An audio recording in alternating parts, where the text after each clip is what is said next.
member of the Judiciary Committee, Democratic Senator Amy Klobuchar of Minnesota. Also with us, former Chief of Staff at the CIA and Department of Defense, now an NBC News national security analyst, Jeremy Bash.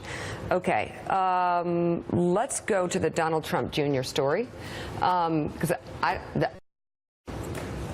that tweet thing is just such red meat for, you know, everybody to mock and ridicule. We'll let it speak for itself. But Donald Trump Jr.'s statement about going to potentially get damaging information about Hillary Clinton with this Russian lawyer, is that potentially a crime? Well, if individuals in the campaign were conspiring to undertake a criminal action, potentially either receiving a contribution from a foreign adversary or engaging in computer crime, hacking, those are federal offenses, and then they took an overt act, as Counselor Harold Ford Jr. will attest to, an overt act in furtherance of that conspiracy by meeting with this Russian lawyer, then yes, you have potentially incriminating activity. Senator Klobuchar, as a member of the Judiciary Committee, what concerns you about these latest revelations? Well, when you look back, it seems like every single person that tried to take this on, whether it's Jim Comey, whether it's Sally Yates warning the White House about the former national security advisor's actions, everything that happens, they end up as roadkill. And then every other person who seems to get involved in this from the Trump side somehow ends up meeting with the Russians, whether it is the now Attorney General Jeff Sessions, the former national security advisor, and now you hear that the three top people surrounding the president at that time, his campaign chairman, his son-in-law, went to a meeting with someone whose purpose was to give them dirt on Hillary Clinton.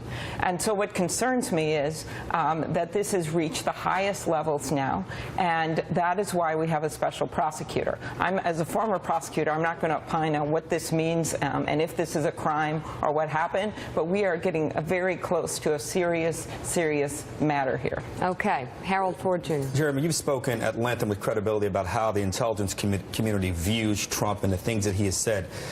Give me a sense.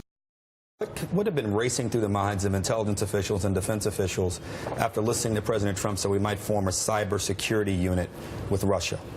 Well, if you look at the Director of National Intelligence's 2017 annual threat statement, where they put out publicly and to Congress all of the threats facing the United States, the #1 issue, it's on page 2 of the assessment, I was just reviewing it, is cybersecurity, and the #1 culprit is Russia. It basically says that Russia is a full-scope cyber actor. So the idea that we would work with the culprit, the people who are our adversary in an effort, is the fox guarding the henhouse. And, Harold, this is just like having, maybe not as fox's henhouse, it's the Russian bear guarding the American honey, right?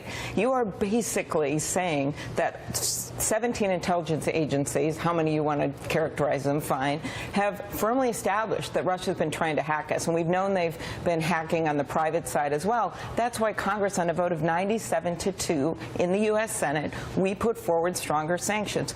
This weekend, the president went the opposite way.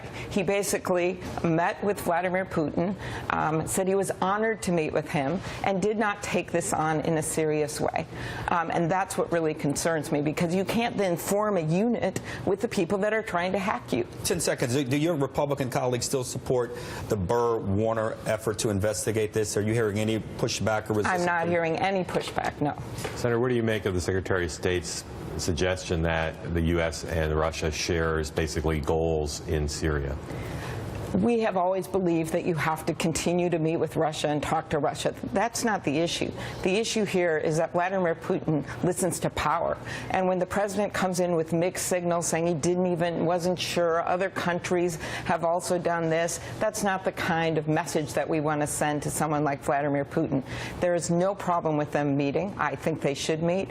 It is the fact that the didn't take this on, and didn't come, by the way, to that meeting with a bill signed into law with tougher sanctions. That would have been coming from a position of strength, but instead the White House is lobbying in the House of Representatives to lessen that bill.